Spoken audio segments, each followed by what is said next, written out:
하시나 봐요. 저기 김연희 집사님도 기도 부탁했더니 코스코 갔다가 오느라고 늦나 봐요. 비가 오네, 지금. 예, 지금 비가 와요. 그럼 안녕하세요. 네, 목사님 안녕하세요. 예, 건강하시죠? 예, 말을 안 해서 그렇지. 그러면 예배 시작하겠습니다. 우리 찬미 66장 부르고 노경은 장로님 기도 좀 해주시겠습니까? 예, 감사합니다.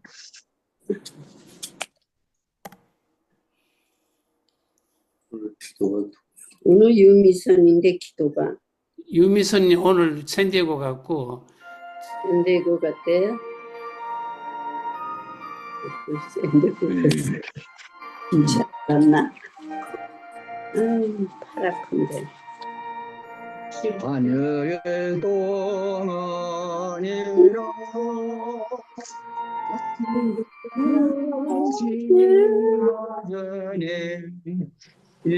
세상 생각 버리고 신령한 복을 드리랜 내게도 향기 받아서 받아서 주 앞에 올라갑니다.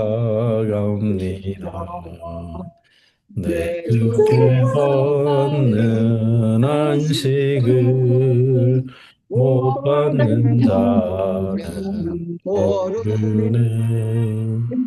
내 마음을 주가 하시니 겁날 거다 주옵도다. 주께 속한 사람은 단식하네. 이 날은 주의 날이 하지 말고 지키세 다시 성이 지시겠네. 오겠네. 예, 노장님 기도하시고 이제 김성철 목사님 말씀 있겠습니다.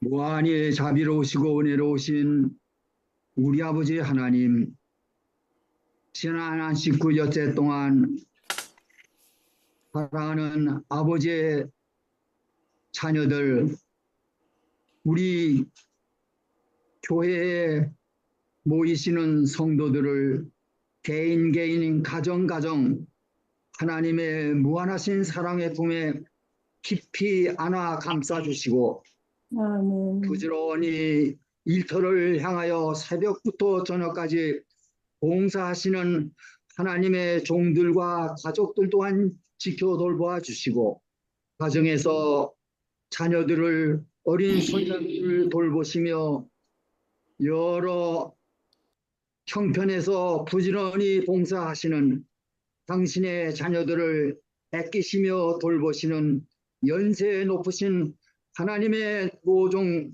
가족들이 이 복된 성일 첫 시간에 아버지 앞에 나와 겸손히 마음을 주께 드리고 아버지 앞에 신령과 진정으로 경배토록 은혜 입혀 주심을 아버지 하나님 진심으로 감사하고 감사하옵나이다.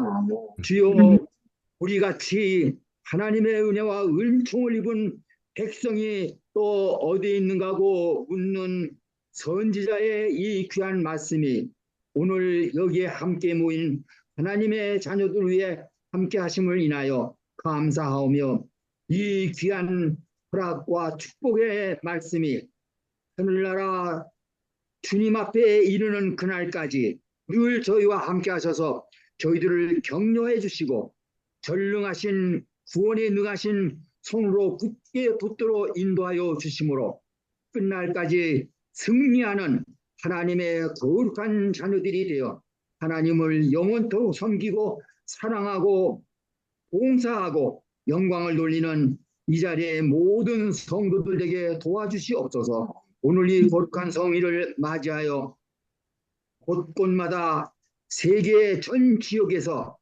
하나님을 경배하는 하나님의 모든 종들과 가족들에게 한량이 없인 은혜와 은총이 되어 주시옵시며, 특별히 주여 지극히 적고 오직 아버지께만 기대어 아버지의 얼굴만 쳐다보며 아버지의 인도하심을 간구하는 여기에 계신 우리 사랑하던 모든 하나님의 자녀들 위해 갑절의 영으로 역사하셔서 하나님 앞에 더욱 가까이 이끄시는 거룩한 안식일이 되도록 축복해 주시옵시며, 오늘도 우리에게 말씀 전하실 하나님의 종의 성령의 충만으로 함께하여 주시옵시기를 우리 구주 예수님의 이름으로 간절히 기도 올려옵나이다. 아멘. 아멘. 네. 감사합니다.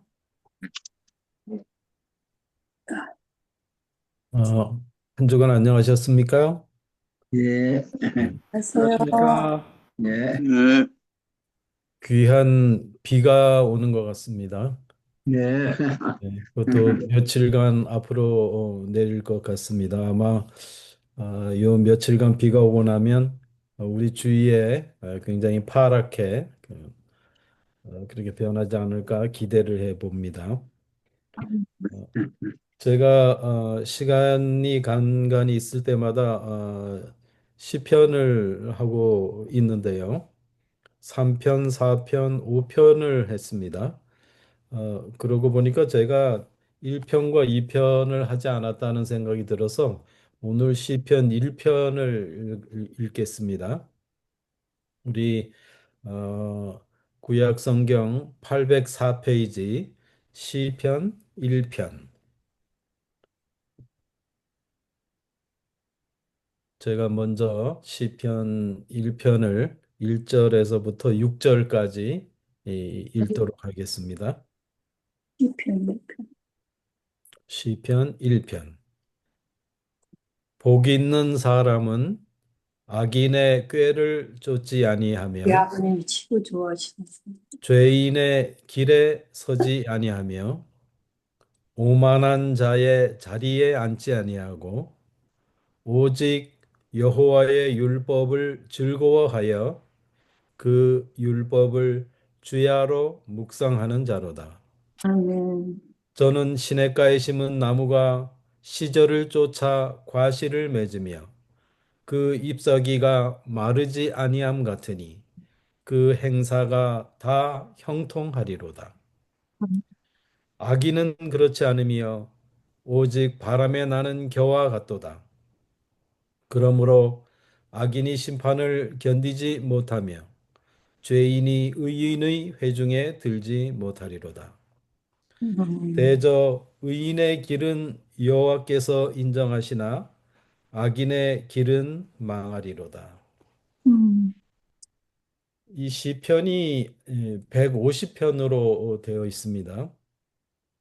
그러니까 1편은 시편 전체를 여는 열쇠와 같은 역할을 하고 150편은 시편을 닫는 자물쇠 같은 역할을 한다라고 볼 수가 있는데 1편은 복으로 복으로 시작을 하고 150편을 보면 할렐루야라는 말이 많이 나와서 찬양으로 그렇게 끝납니다.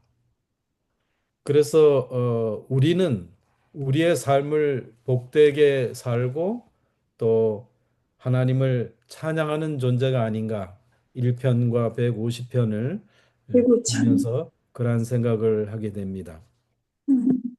여기 보면 그 율법에 관한 이야기가 나오는데요. 이 율법이라고 할 때 우리가 좀 이해를 좀 더 한다라고 할 것 같으면 이 율법은 꼭 십계명이나 이렇게 한정된다라기보다는 하나님 여호와의 모든 말씀이라고 보면 좋겠습니다. 그런데 이 율법의 준수를 바리새인적 그런 준수를 말하는 게 아닙니다. 여기 나와 있는 여호와의 율법은요. 율법이라는 것은 구원 이후에 주어집니다. 우리는 이것을 거꾸로 생각하는 사람들이 있는데 율법은 구원 이후에 오는 것입니다. 우리가 성소의 장면을 생각해 보면 성소에는 시은좌 밑에 법궤가 있지 않습니까? 그 법궤 안에 십계명이 있습니다. 그래서 이 율법은 하나님께로 오는 선물로서의 율법입니다. 우리가 그러한 아, 개념을 다시 한번 상기하면서 이 시편 1편을 오늘 함께 읽었으면 좋겠습니다. 어떤 어린아이가 하음이라는 이름을 가진 어린아이가 선천성 장애를 가지고 태어났습니다. 몸에 20cm가 넘는 점이 여기저기 생기는 병입니다. 이게 아주 희귀병인데 악성 종양이 될 수가 있어서 피부 이식 수술을 해야만 했습니다. 두 돌이 지나면서부터 피부 이식 수술을 받기 시작했는데 7살이 될 때까지 8차례의 큰 수술을 잘 견디었다라고 합니다. 이 하음이란 아이가 유치원을 다니게 되었는데 친구들이 수술 자국을 보면서 징그럽다고 말하기 시작합니다. 하음이는 차분하게 친구들에게 수술을 받은 자국이라고 말하지만 그래도 마음이 아팠는지 어느 날 잠자리에서 엄마에게 말합니다. 엄마, 나는 왜 점을 가지고 태어났을까? 하나님은 왜 나에게 점을 주셨을까? 그렇게 말하던 하음이가 시간이 흘러서 초등학교에 들어갑니다. 입학 후에 어느 날 학교에서 돌아오면서 표정이 밝게 엄마한테 말하는 것이었습니다. 엄마, 왜 하나님이 이 점을 주셨는지 알게 됐어. 인기 있게 해 주시려고 주신 거였어. 소매를 거둔 하음이에게 친구들이 하나둘 와서 물어보았고 하음이는 즐겁게 자기가 아는 지식을 다 동원해서 친구들에게 잘 설명을 해줬습니다. 그리고는 수치심보다는 도리어 자기가 인기가 많다고 생각하게 된 것입니다.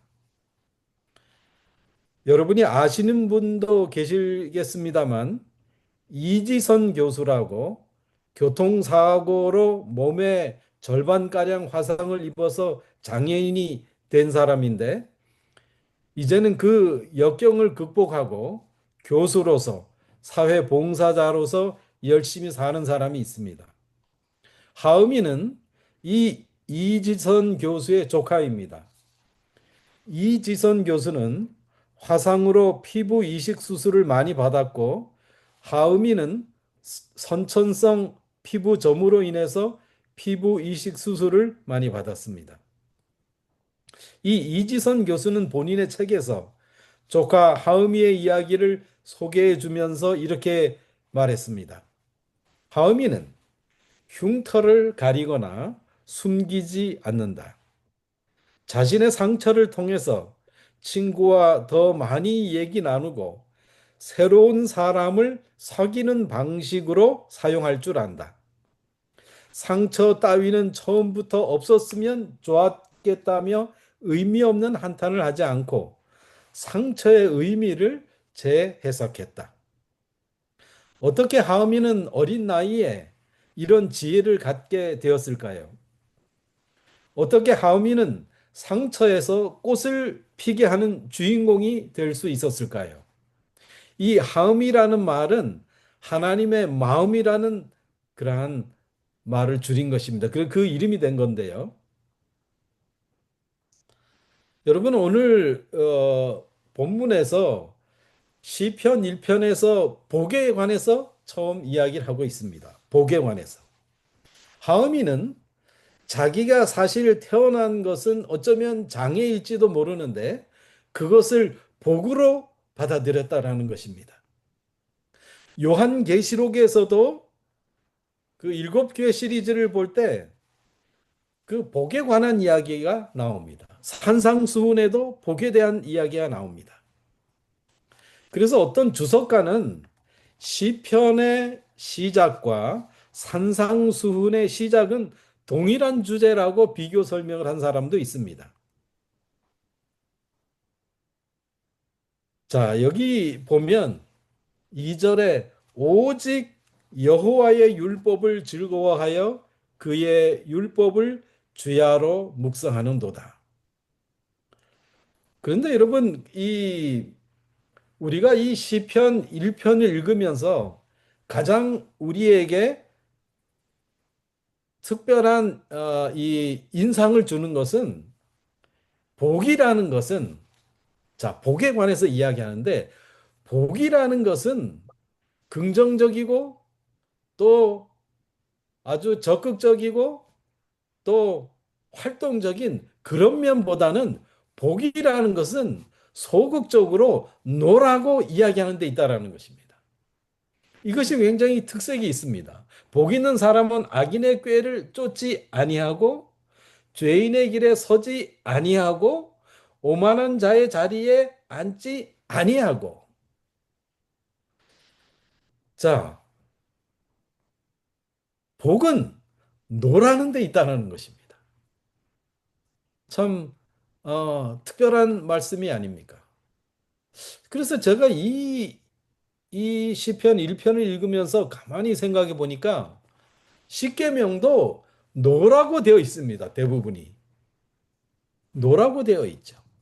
하지 말라라고 되어 있습니다. 적극적이기보다는 수동적으로 노라고 되어 있습니다. 그것이 복이라고 말씀하고 있는 것입니다. 수동적으로 그러한 세 가지를 하지 않고 그 다음에 능동적으로는 어떻게 하는가? 오직 여호와의 율법을 즐거워하여 그 율법을 주야로 묵상하는 자로다. 마틴 루터가 이런 말을 했습니다. 하나님의 말씀이 없으면 낙원에서도 살 수 없지만 하나님의 말씀이 있으면 지옥에서도 충분히 살 수 있다. 마틴 루터가 그러한 이야기를 했습니다. 여기 5절에 보면 심판을 견디지 못한다라고 되어 있습니다. 그리스도 안에 있는 자들은 결코 정죄함이 없습니다. 이런 심판을 받지 않습니다. 불의 심판, 불과 유황이 타는 그런 무서운 심판을 우리가 받지 않는데 악인들은 그 심판을 견디지 못합니다. 그래서 우리는 그 아니하고를 실천해야 된다는 것입니다. 그리고 해야 될 일이 있는데 복 있는 사람은 여호와의 율법을 즐거워하는 것입니다. 말씀을 즐거워하는 것입니다. 말씀을 가까이 하는 것입니다. 말씀을 사랑하는 것입니다. 그리고 그 말씀을 지켜서 행하는 것입니다. 주야로 그 말씀을 묵상하는 것입니다. 말씀을 가까이 하다 보면 그 말씀을 통해서 내 영혼이 날마다 새로워지고 말씀과 기도로 우리가 더 거룩함으로 한 발자국씩 나아가게 되는 것입니다. 아멘, 아멘. 그래서 우리는요, 이 세 가지 길, 세 가지 잘못된 방법, 행복과 반대로 가는 방법을 피하는 그 유일한 방법이 있다라고 하면 그것은 오직 여호와의 율법, 여호와의 말씀이라는 이 진리를 믿어야 합니다. 네. 그래서 우리가 이 여호와의 율법을 즐거워하고 사랑하고 기뻐할 때 우리는 이 잘못된 세 가지의 길에 들어서지 않게 됩니다. 우리의 믿음의 모든 선조들은 여호와의 율법을 즐거워하고 사랑하고 기뻐했습니다. 특별히 다윗은 누구보다도 여호와의 율법을 즐거워했습니다. 그는 여호와의 율법에 대해서 시편 19편에 이렇게 몇 마디를 합니다. 여호와의 율법은 완전하여 영혼을 소성시키며 여호와의 증거는 확실하여 우둔한 자를 지혜롭게 하며 여호와의 교훈은 정직하여 마음을 기쁘게 하고 여호와의 계명은 순결하여 눈을 밝게 하시도다. 여호와를 경외하는 도는 정결하여 영혼까지 이르고 여호와의 법도 진실하여 다 의로우니 금 곧 많은 순금보다 더 사모할 것이며 꿀과 송이꿀보다 더 달도다. 또 주의 종이 이것으로 경고를 받고 이것을 지킴으로 상이 크니이다. 여러분, 다윗이 여호와의 율법이 내 영혼을 소성시키고 지혜롭게 하고 마음을 순결하게 하고 눈을 밝게 하는 유익이 있다라고 합니다. 그래서 자기에게는 하나님의 말씀이 꿀과 송이 꿀처럼 그렇게 달달하고 이야기합니다. 순금보다 더 소중하다고 고백합니다. 정말 우리가 하나님의 말씀이 그렇게 꿀보다도 더 달고 금보다도 더 소중한 그런 존재가 되면 얼마나 좋겠습니까? 다윗처럼 아멘. 말이죠. 아멘. 유대인들은 지금도 어린아이들을 양육할 때 이렇게 한다고 합니다. 아기가 기어 다닐 수 있게 되면 아기 앞에 성경을 놓습니다. 그 성경 겉에 꿀을 발라 놓습니다. 아기는 이 시기에 엉금엉금 기어서 손에 잡히면 그것을 가져가는 그런 시기인데 본능이죠. 그런데 이 아기는 자기 앞에 있는 성경책을 향해서 열심히 기어가서는 그 성경을 움켜잡고 입으로 가져가는 것입니다. 그때 이 아이는 성경에 발라진 꿀을 먹고는 눈이 커집니다. 3살 버릇 여든까지 간다는 말이 있죠. 아이는 이 어릴 때 가졌던 경험이 뇌리에 박힌다고 합니다. 그래서 평생 성경책을 보거나 성경 말씀을 들을 때에는 자꾸 입에 침이 고인다고 합니다.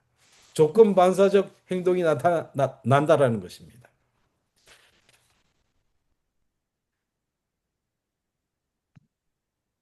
자, 우리는 이 세 가지 그 이 세 가지의 이 잘못된 길에 대해서 우리가 좀 잠깐 좀 생각을 해보면 어떨까 합니다. 어,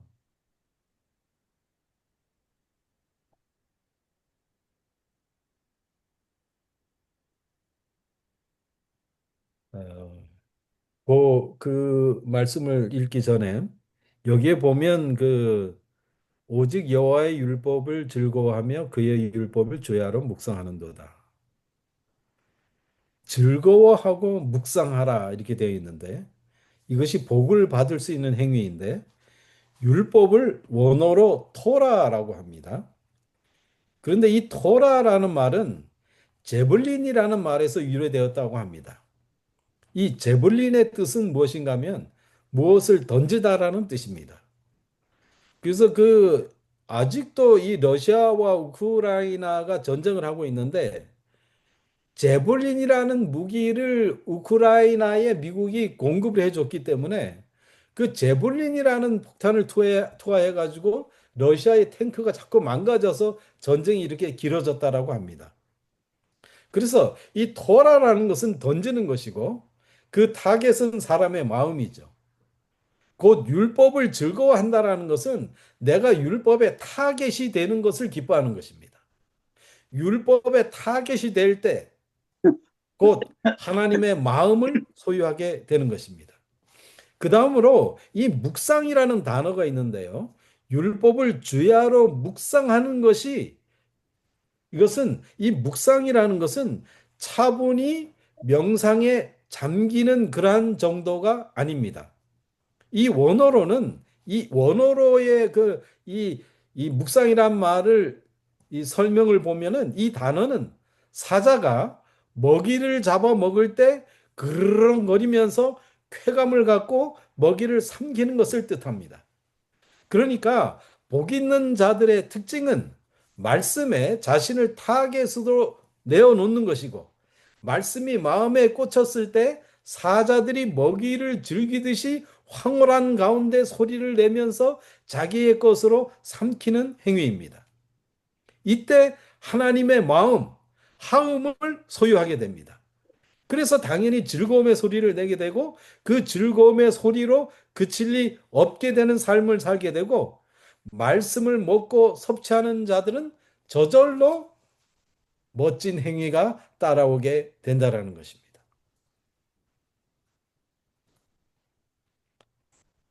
자, 복 있는 사람이 되려고 하면 우리가 어떻게 해야 될 것인지에 대해서 지금 자세히 설명하고 있는데, 첫째는 버려야 될 것을 이야기합니다. 여기에 보면은 복 있는 사람은 악인들의 꾀를 따르지 아니하며, 이 악인들의 꾀를 따르지 않는다라는 말은 뭐 윤리적으로 질이 낮은 사람들을 악인이라고 하기보다는, 악인들이라는 것은, 이 악인들의 꾀라는 것은 하나님을 믿지 않는 사람들의 생각, 말, 사상이 바로 악인들의 꾀입니다. 악인들의 사상은 어떤 사상이냐면 하나님이 없다라고 하는 사상입니다. 무신론의 사상입니다. 하나님을 부인하는 사상인데, 오늘날 세상에서 가르치는 그런 학문은 맞습니다. 무신론을 가르치고 진화론을 가르치면서 하나님을 부인하게 하는 그런 꾀, 그런 말, 그런 생각, 그런 사상을 우리는 따르지 아니하고, 그런 말입니다. 죄인들의 길에 서지 않는다 그랬는데, 죄라는 것은 관역을 벗어난다라는 말이죠.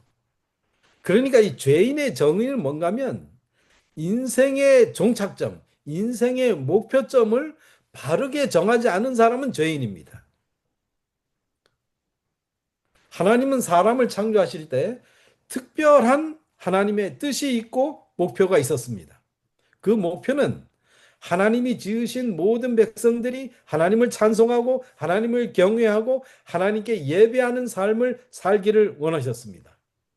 그런데 죄인들의 길은 그 하나님의 목표를 벗어나 있습니다. 그래서 우상을 숭배하는 길로 나갑니다.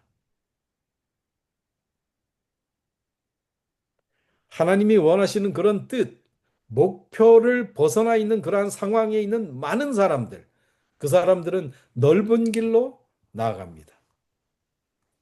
근데 여기에 보면 복 있는 사람은 단수이고, 악인의 꾀라고 할 때 악인의 꾀를 쫓지 않는다. 그 다음에 오만한 자의 자리에 앉지 않는다. 죄인의 길에 앉지 않는다 할 때 그 모든 단어들은 다 복수입니다. 그러니까 그 이 하나님의 뜻을 따르는 사람은 단수로, 악인들은, 죄인들은 복수로, 하늘로 가는 길은 좁고 험하다는 것을 보여주고 있습니다. 수많은 사람, 이 땅에 있는 수많은 사람들은 다 넓은 길로 가는 사람들입니다. 그래서 그 넓은 길에 그 수많은 사람들과 함께 움직이지 않고 믿음의 길로 좁은 문으로 나아가는 사람이 귀한 백성입니다. 여기 아멘. 오만한 자리에 앉지 아니하고, 이 말은 오만한 자들의 자리는 하나님을 대적하는 그러한 자리입니다. 하나님을 거역하고 하나님을 대적하고 하나님을 무시하고, 오늘 우리는 어디에 앉아 있습니까? 우리 이렇게 작은 예배를 드리는 숫자도 많지 않는 것처럼 우리는 그 수많은 사람과 함께 하는 것이 아니라 하나님을 찬송하는 자리, 하나님께 예배하는 자리, 하나님의 말씀을 듣는 자리, 하나님의 말씀에 순종하는 자리에 우리가 나와 있는 것입니다.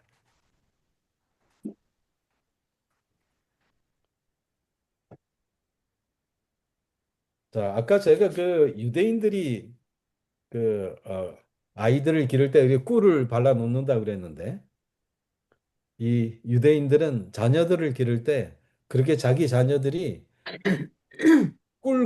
꿀처럼 하나님의 말씀을 받아들이기를 원했던 것입니다. 예레미야 선지자도 여호와의 율법을 즐거워했습니다. 예레미야 15장 16절에 보면 만군의 하나님 여호와시여 나는 주의 이름으로 일컬음을 받은 자라. 내가 주의 말씀을 얻어 먹사오니 주의 말씀은 내게 기쁨과 내 마음의 즐거움이라고 말했습니다. 여러분, 우리는 예수님의 이름으로 일컬음을 받는 사람들입니다. 예레미야가 하나님의 선지자로 일컬음을 받는 사람인 것처럼 그리스도인은 예수의 제자, 예수를 닮은 사람이라는 뜻입니다. 그러므로 우리도 예레미야와 같은 고백을 하면 좋겠습니다. 주의 말씀은 내게 기쁨과 내 마음의 즐거움입니다. 여호와의 율법을 주야로 묵상하라고 했습니다. 여호와의 율법을 즐거워하며 그 율법을 주야로 묵상하는 자로다 할 때 그 맨 앞에 오직이라는 말이 있습니다. 오직. 다른 모든 건요 다 내놓고 오직. 복이 있는 사람이 되려면 세 가지를 피해야 되는데 피하는 길은 오직 여호와의 율법뿐이다. 이 진리를 깨닫는 자는 여호와의 율법을 즐거워할 것이다. 단지 즐거워하고 소중하게 여기는 것으로 그칠 것이 아니라 여호와의 율법에 담긴 교훈을 주야로 묵상하라고 합니다. 묵상이라는 거 하는 것은 귀로만 듣고 생각하는 것이 아니라 성경을 소리내 읽고 그 의미를 생각하고 한 번만으로 그치는 것이 아니라 반복적으로 하는 것입니다. 소가 여물을 먹고 되새김질하듯이 말씀의 의미를 생각하고 되새김질하라는 그러한 말입니다. 여러분이요, 세상은 우리에게 쉬지 않고 설교를 합니다. 요즘은 특별히 AI라는 게 등장을 해가지고요. 무슨 말이든지 물어보면 AI가 대답을 아주 척척해 줍니다. 유튜브라는 것도 있습니다. TV도 있고 라디오도 있고 컴퓨터도 있습니다. 우리는 자기가 일부러 하나님의 말씀에 가까이 가지 않으면 우리의 모든 삶은 세상의 소리를 반드시 듣게 되어 있습니다. 세상은 우리에게 24시간 설교를 하고 있습니다.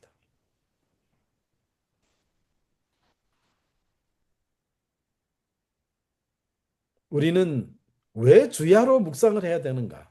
우리는 주야로 묵상할 때만 악인의 꾀를 듣지 않고 하나님의 뜻을 받아들이게 됩니다.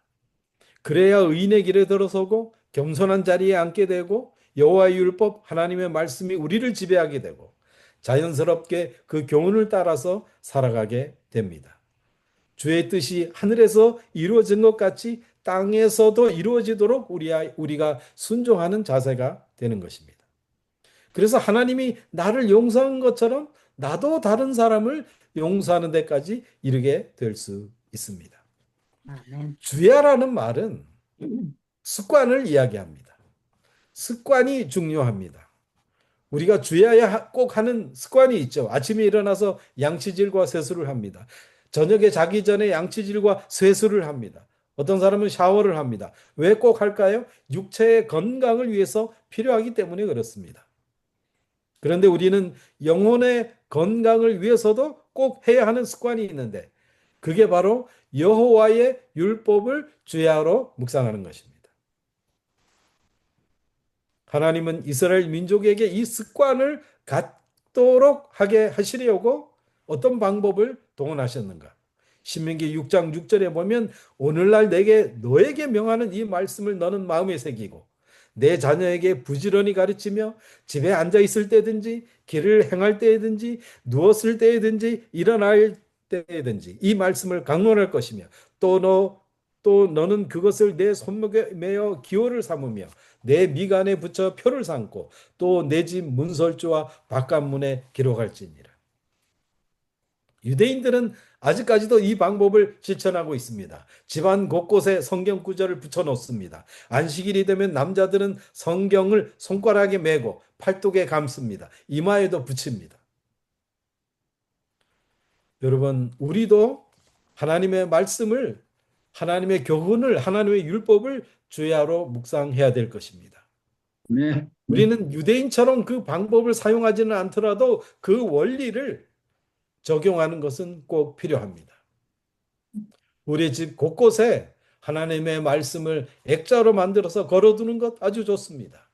교회에서 만든 달력에도 하나님의 말씀을 적혀 있으면 그것을 읽게 하는 것 아주 귀중한 일입니다. 복이 있는 사람의 삶은 그는 시냇가에 심은 나무가 철을 따라 열매를 맺으며 그 잎사귀가 마르지 아니함 같으니 그가 하는 모든 일이 다 형통하리로다. 이스라엘의 땅은 대부분 황량한 땅이 많습니다. 특별히 비가 내리지 않는 건기에는 온통 사막의 모습을 띱니다. 이스라엘이. 그런데 건기에도 푸르는 실록이 우거진 곳이 있는데 그것은 시냇가와 강가입니다. 시냇가는 건기에 물이 흐르지 않을 수도 있지만 건천, 그러나 그 밑으로는 물이 흐르기 때문에 시냇가에 심은 나무는 건기이거나 가뭄에도 철을 따라서 열매를 맺고 그 잎사귀가 마르지 않습니다. 주변은 황량한 그러한 광야인데 시냇가 주변만 풀이 나고 그 나무의 잎이 무성합니다. 열매가 주렁주렁 달립니다. 여러분, 우리는 복의 길을 지금 생각해 보고 있지만 복이라는 것은 우리가 창조할 수가 없습니다. 복이라는 것은 복의 근원이 되시는 생명의 여호와께서 주시는 것입니다. 여기에 시냇가에 심은 나무라는 것은 누군가 시냇가에 심은 나무입니다. 그 자기가 스스로 자라나서 그 시냇가에 있는 것이 아니에요. 수동태입니다. 복이라는 것은 수동태입니다. 복이라는 것은 하나님께 주실 때 받는 것입니다. 우리는 복을 만들어낼 수 있는 존재가 아닙니다. 우리의 인생에서 가뭄과 기근과 같은 환난의 때가 있을지라도 보호하시고 지켜주시고 풍성한 결실을 주시겠다고 하시는 분, 우리를 그 시냇가에 심고 우리는 심기우고 그러한 약속의 말씀이 있습니다. 그러한 시냇가에 심겨진 나무가 되었으면 참 좋겠습니다. 아멘. 여기 그 반대로 복이 없는 사람의 실체는 어떠한가요? 4절에 보면 악인들은 그렇지 아니하며 오직 바람에 나는 겨와 같도다. 그러므로 악인들은 심판을 견디지 못하며 죄인들이 의인들의 모임에 들지 못하리로다. 무릇 의인들의 길은 여호와께서 인정하시나 악인들의 길은 망하리로다. 악인들이라는 것은 나쁜 행동을 하는 사람만 악인이 아니에요. 하나님의 말씀에 따르지 않고 하나님이 명령하신 것을 따르지 않는 사람들은 사실은 성경상 악인입니다. 그 악인들이 아무리 풍성하고 아무리 잘되고 아무리 명예롭다고 할지라도 그들은 어떤다고요? 결국 그들은 하나님의 품에, 하나님의 성회에, 우리와 같은 집회에 참여하지 못한다라는 것입니다. 이 말씀들은 그저 읽는 것만으로도 가슴이 서늘해집니다. 이들은 하나님의 진노를 피할 수 없다라는 것입니다. 하나님의 형벌을 받는 사람들이라는 것입니다. 우리와 거리가 먼 말씀이지만 그러나 경계로 이 말씀을 받아들일 필요가 있습니다. 아멘. 세상의 축복은 언제든지 꺼질 수 있는 촛불과 같습니다. 우리는 이 시편 1편을 읽으면서 굉장히 중요한 표를 기억했으면 좋겠습니다. 그것은 코람 데오라는 말입니다. 라틴 말인데 하나님 앞에서 이런 뜻입니다. 우리는 작은 일을 하든 큰 일을 하든 뭐 설교할 때만 하나님, 말씀을 읽을 때만 하나님 앞에 있는 것이 아니라 작은 일을 할 때도요, 설거지를 할 때도요, 나보다 약한 사람을 대할 때에도 코람되어 하나님 앞에 있으므로 하나님이 나의 모든 일거수일투족 작은 일도 모든 일을 바라보고 계신다라는 그러한 생각을 갖고 살 수 있었으면 얼마나 좋을까요? 저는 그 코람데오가 이 시편 1편의 기별이라고 생각이 되는 것입니다. 아멘. 그래서 우리는 이 복 있는 사람은 이렇게 읽지만 원문에는 복 있는 사람은 이러한 사람들이다 이렇게 강조하면서 이 문장이 시작되는 것입니다. 유대인들은 그렇게 읽는다는 것입니다. 복 있는 이 시편이 이 유대인들이 굉장히 좋아하는 그러한 성경 중에 하나인데 특별히 시편 23편과 1편은 가장 애창되는 그러한 성경절입니다. 그런데 복에 대해서 이야기합니다. 여러분, 하나님은 거룩한 것만 말씀하시는 분이 아니고 하나님은 우리 인간들의 복에 대해서 관심이 많으십니다. 메모리. 그 복을 받는 방법을 우리에게 가르쳐 주고 계십니다. 여기에 악인들이라는 것은 하나님의 말씀을 우습게 여기고 범하면서 자기 자신의 생각과 의지만을 따라가는 사람들을 말합니다. 신본주의자는 의인이고 인본주의자는 악인입니다. 우리는 우리의 하루의 삶을 살면서 여러 가지 선택과 판단을 하는데 그 할 때마다 어떻게 합니까? 내가 판단을 합니까? 아니면은 하나님은 어떻게 하실까? 예수님이라면 어떻게 하실까라는 생각을 가지고 판단하고 결정을 합니까? 인본주의자는 악인이고 신본주의자는 의인입니다. 죄인들은 뭐라고요? 하나님의 목표에서 벗어난 자들입니다. 인간 중심의 삶을 사는 자가 악인입니다. 그러나 복 있는 사람은 하나님의 말씀에 순종하며 사는 사람들입니다. 이 복이란 것은 인간이 노력하고 수고하고 애써서 마련하고 그래서 확보하는 그런 복이 아니라 복 있는 사람이란 하나님이 나에게 주신 복을 열매로 누리며 선물로 받아 누리는 사람들입니다. 이것은 하나님께 속한 사람들만 누릴 수 있는 복입니다.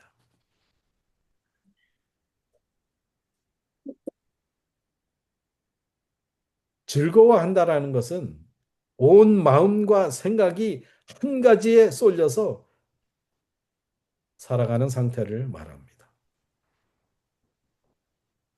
하나님의 말씀에 모든 생각과 마음을 집중해서 하나님의 말씀에 근거해서 기쁨과 삶의 만족의 근원을 찾는 사람들을 말합니다. 주야로 묵상하는도다. 여러분, 다윗은 자기의 죽음이 임박했을 때 솔로몬에게 열왕기상 2장 1절에서 3절까지 권면을 합니다.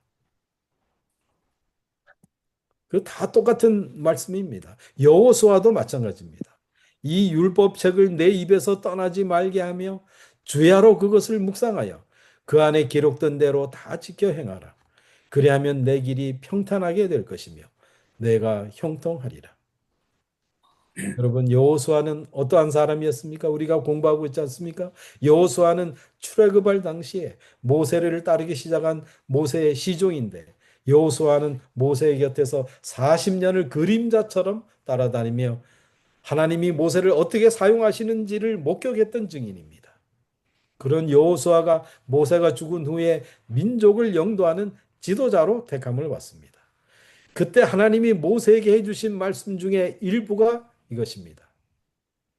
여호와의 말씀을 가까이 하며 묵상하되 그 모든 말씀을 다 지켜 행하라. 그리하면 앞길이 평탄하게 되고 형통하게 되리라고 약속해 주셨습니다. 여호수아는 이스라엘 백성을 이끌고 요단강을 건넜고 여리고 성을 함락했고 아이성 전투를 거쳤습니다. 가나안 점령 그 전쟁이 끝나기까지 늘 전쟁의 일선에 나섰던 장군이요, 야전의 지휘관이요, 민족의 지도자였습니다.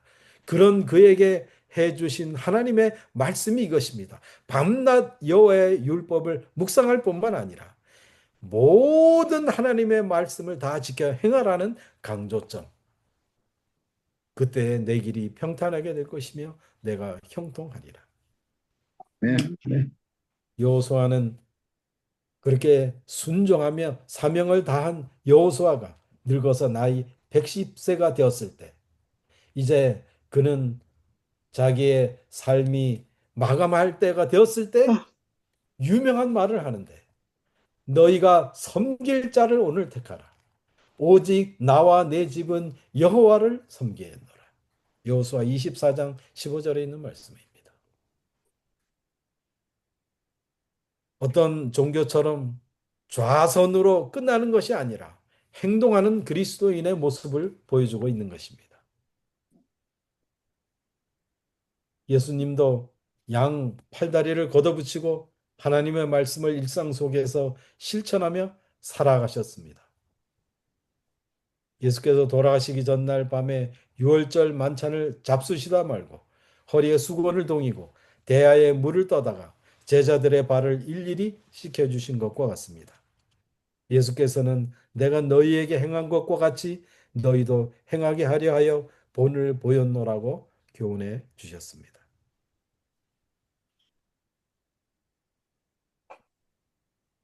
의인들의 모임에 들어갈 수 없다라고 이야기합니다. 의인들의 모임이 무엇입니까? 이 세상에 의인이란 없습니다. 단지 주님께서 의롭다고 인정하신 성도만 있습니다. 그래서 죄 사함을 받고 주의 자녀가 되어서 하나님께 예배드리며 주의 말씀을 순종하게 되는 그러한 사람들을 의롭다고 하는 것은 우리에게 큰 은총일 수밖에 없습니다. 은혜일 수밖에 없습니다. 무릇 의인들의 길은 여호와께서 인정하시나.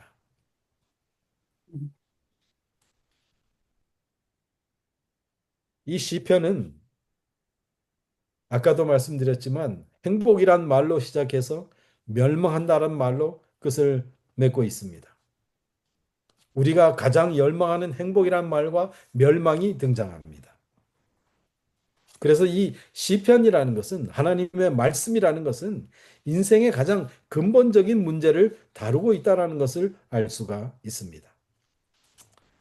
이 유대 문학은 하나님만을 노래하는 것이 아니라 인간을 노래하고 행복만을 노래하는 것이 아니라 동시에 불행도 노래하고 있는 것이 인생의 이 이스라엘 문학의 특징입니다. 동양 사상에서 가장 바람직하다라고, 인생에서 바람직하다라고 여겨지는 오복이 있습니다. 그게 뭐죠? 제가 찾아보니까 수, 부, 강령, 유호덕, 고종명. 장수하고 부유하게 살고 건강하게 지내고 덕을 쌓고 살아서 다른 사람들이 좋게 이야기하고, 고종명은 천명을 다하고 죽는 것. 그런데 사주팔자의 오복도 있고 신체의 오복도 있습니다. 사람들이 오복이라 그럴 때 그 이가 튼튼한 것을 말하는데 그게 아니고요. 이가 튼튼한 것은 신체의 오복에 들어간다라고 합니다. 이가 튼튼한 것. 저는 지난주에 이가 튼튼하지 않은 것 때문에 고생을 일주일 내내 했는데요. 이가 튼튼한 게 신체 오복이고, 소화가 잘 되는 것 두 번째 복, 눈이 잘 보이는 것 세 번째 복, 귀가 잘 듣는 것 네 번째 복, 다섯 번째 복은 뭘까요? 대소변을 잘 보는 것이라고 합니다.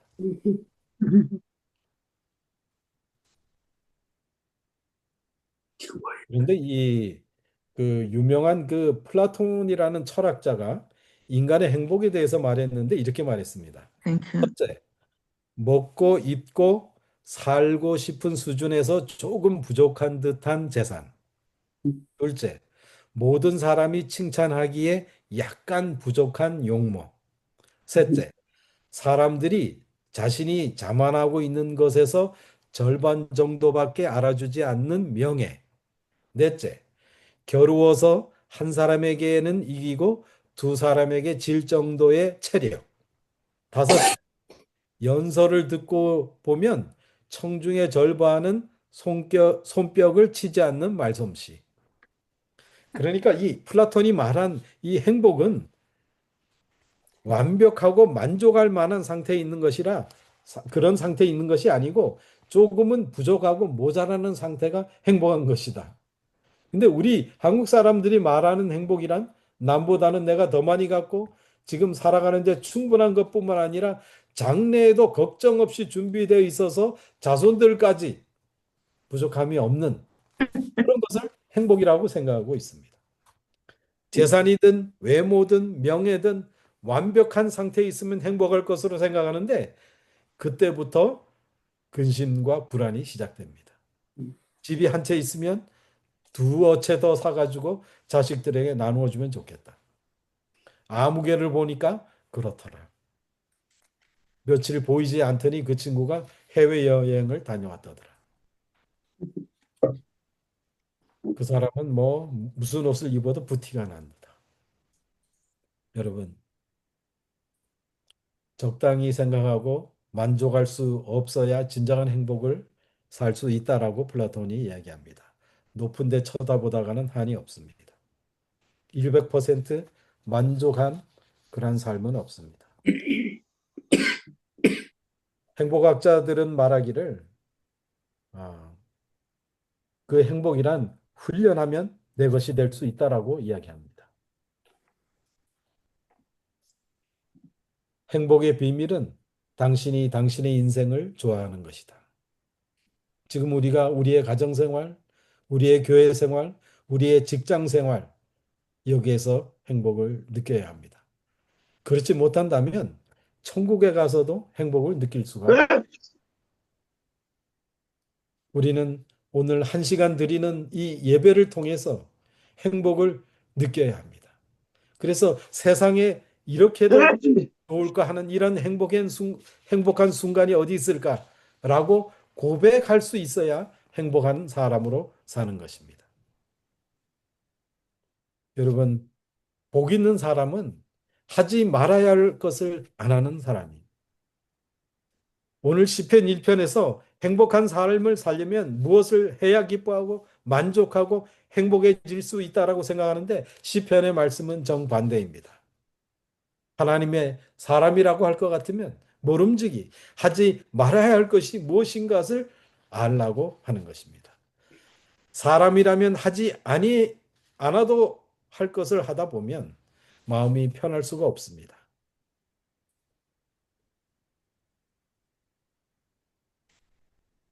하나님이 없는 사람이란 기준이 없는 사람일 것이라고 생각합니다.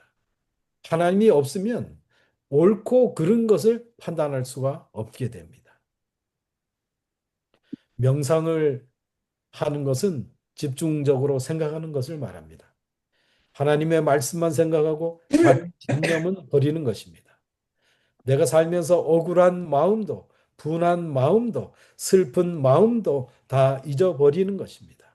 그럴 때 하나님의 말씀의 세계가 열리는 것을 우리가 느낄 수가 있습니다. 말씀을 읽는 것 중요합니다. 그러나 더 관심을 가져야 하는 것은 마음에 담고 주야로 묵상하는 것입니다. 묵상하는 것은 하나님과 대화하는 것이 됩니다. 저는 요즘에 손자를 보면서 느끼는 게 있는데요.